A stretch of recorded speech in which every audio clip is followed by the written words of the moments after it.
అందరికీ నమస్కారం. ఈ వీడియోలో నేను వరలక్ష్మి వ్రతంలో తోరం ఎలా కట్టుకోవాలి, ఎప్పుడు కట్టుకోవాలి, అలాగే తోరం కట్టుకునేటప్పుడు చేయకూడని తప్పులు ఏమిటి అన్న పూర్తి విషయాలను ఈ వీడియో ద్వారా తెలుసుకుందాం. మొదటిసారి ఛానల్ని చూసేవాళ్ళు మా ఛానల్ని సబ్స్క్రైబ్ చేసి పక్కనే ఉన్న బెల్ ఐకాన్ని ప్రెస్ చేయండి. దీనివల్ల మీకు రానున్న ఆధ్యాత్మిక వీడియోస్ అన్నీ కూడా నోటిఫికేషన్ ద్వారా మీకు అందుతాయి. అలాగే మీరు ఎటువంటి వీడియోని మిస్ కాకుండా చూడగలరు. మా వీడియోస్ మీకు నచ్చినట్లయితే లైక్ చేయండి, షేర్ చేయండి. ఈ వరలక్ష్మి వ్రతంలో అతి ముఖ్యమైన ఈ తోరం ఏమిటి, ఎందుకు కట్టుకోవాలి, అసలు ఎలా తయారు చేసుకోవాలి అన్న విషయాన్ని ఇప్పుడు తెలుసుకుందాం. ఇప్పుడు తోరం ఎలా తయారు చేసుకోవాలో నేను పైన వీడియోలో చూపిస్తూ ఉంటానండి. మీరు చూస్తూ మీరు కూడా అలాగే తయారు చేసుకోండి. తోరం తయారు చేయటానికి మనకి ముఖ్యంగా కావాల్సిన సామాగ్రి ఏమిటి అంటే తెల్లని దారపు ఉండ, పసుపు, నీళ్లు, వివిధ రకాల పువ్వులు, వీలుంటే పత్రి, ఇవన్నీ కూడా సిద్ధం చేసుకోండి. వరలక్ష్మి వ్రతానికి ఎన్ని తోరాలు మనం సిద్ధం చేసుకోవాలి అంటే కనుక ఒక తోరం అమ్మవారికి, ఒకటి పూజ చేసుకునే మీకు, అలాగే మీ ఇంట్లో మీకు కూతుళ్ళు కోడళ్ళు ఉంటే కనుక ఎంతమంది ఉన్నారో అన్ని తోరాలు, అలాగే మీరు వాయినం ఇచ్చుకోవటానికి ముత్తైదువుని పిలుస్తారు కదా, వాళ్ళకి కూడా ఎంతమందిని పిలుస్తున్నారో, ఒకటా, ముగ్గురా, ఐదుగురా, 9 మంది, ఇలా మీ లెక్కను బట్టి తోరాలను సిద్ధం చేసుకొని ఉంచుకోండి. ఇలా సిద్ధం చేసుకున్న తోరాలను మనం నవసూత్రం అని కూడా పిలుస్తాము. నవసూత్రం అంటే 9 దారాలు, 9 ముడులు ఉంటాయని అర్థమవుతోంది కదా. నవ అంటే పదం కేవలం 9 ముడులనే కాదు, నవగ్రహాలు, నవరత్నాలు, నవనాడులు, నవగ్రంథులు అని కూడా సూచిస్తుంది. 9 ముడులు ఉన్న ఈ సూత్రంతో ఇహపరమైన విజయాలు అన్నీ కూడా సిద్ధిస్తాయి అని శాస్త్రవచనం. ముందుగా మీరు తెచ్చుకున్న తెల్లదారాన్ని పూర్తిగా నీళ్లలో తడపండి, శుద్ధి చేసుకోండి. ఆ తరువాత ఆ దారాన్ని నేను చూపిస్తున్న విధంగా 9 సార్లు పోగులాగా వేసుకోండి. అలా వేసుకున్న తర్వాత అక్కడితో దారాన్ని తెంపేయండి. కత్తిరితో ఎట్టి పరిస్థితుల్లో తెంపకండి, చేత్తోనే తెంపాలి. ఇలా ఇప్పుడు 9 దారాలు పోగు వేసుకున్నారు కదా, ఇప్పుడు కొంచెం పసుపు తీసుకొని నీళ్లు కలిపి ఆ పసుపు ముద్దని ఈ దారానికి మొత్తం కూడా ఒకటిగా చేసి మొత్తం పూయండి.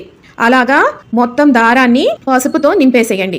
ఆ తరువాత మీరు తెచ్చుకున్న వివిధ రకాల పువ్వులు, పత్రి ఉన్నాయి కదా, మీరు ఒక వైపు నుంచి మొదలెట్టుకొని ముడులు వేయండి. ఫస్ట్ నేను చూపిస్తున్నాను చూడండి, పైన అలా ముడి వేసి దాంట్లో పువ్వుని పెట్టండి, పెట్టి ముడి వేసుకోండి. అలా ఒకటి, అలాగా నెక్స్ట్ ముడి, ఇలాగా 9 ముడులు వేసుకొని మొత్తం కూడా తోరాన్ని ఈ రకంగా సిద్ధం చేసుకోండి. మీ దగ్గర 9 రకాల పువ్వులు ఉంటే 9 రకాల పువ్వులను పెట్టుకోండి.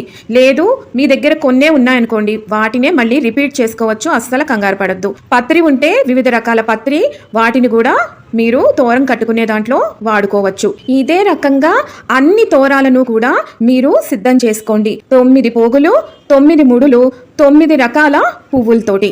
ఇప్పుడు ఇలా సిద్ధం చేసుకున్న అన్ని తోరాలను కూడా మీ పూజా పీఠ మీద వరలక్ష్మి అమ్మవారికి కలశానికి ఒక పక్కగా ఒక తమలపాకు వేసి ఆ తమలపాకు మీద తోరాలన్నిటినీ మీరు పెట్టి పూజకి సిద్ధమవ్వండి. మీరు పూజ అంతా అయిపోయిన తర్వాత, అంటే షోడశోపచార పూజ మొత్తం అయిపోయిన తర్వాత మాత్రమే మీరు తోరానికి పూజ చేయాల్సి ఉంటుంది.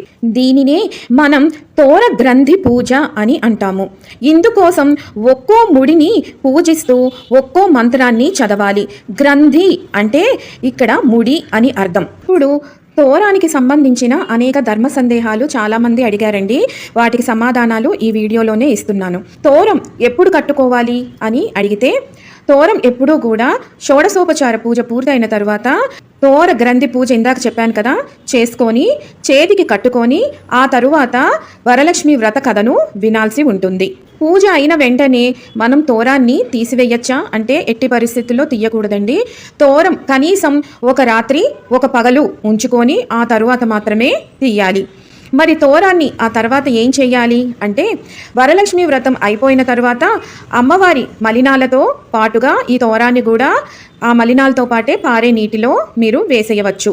తోరం అసలు మనం ఎందుకు కట్టుకోవాలి అంటే గనక ఈ తోరాన్ని ధరించడం వల్ల మనకి సంతానం, సంపద, సౌభాగ్యం అన్నిటినీ కూడా ఆ తల్లి ప్రసాదిస్తుంది.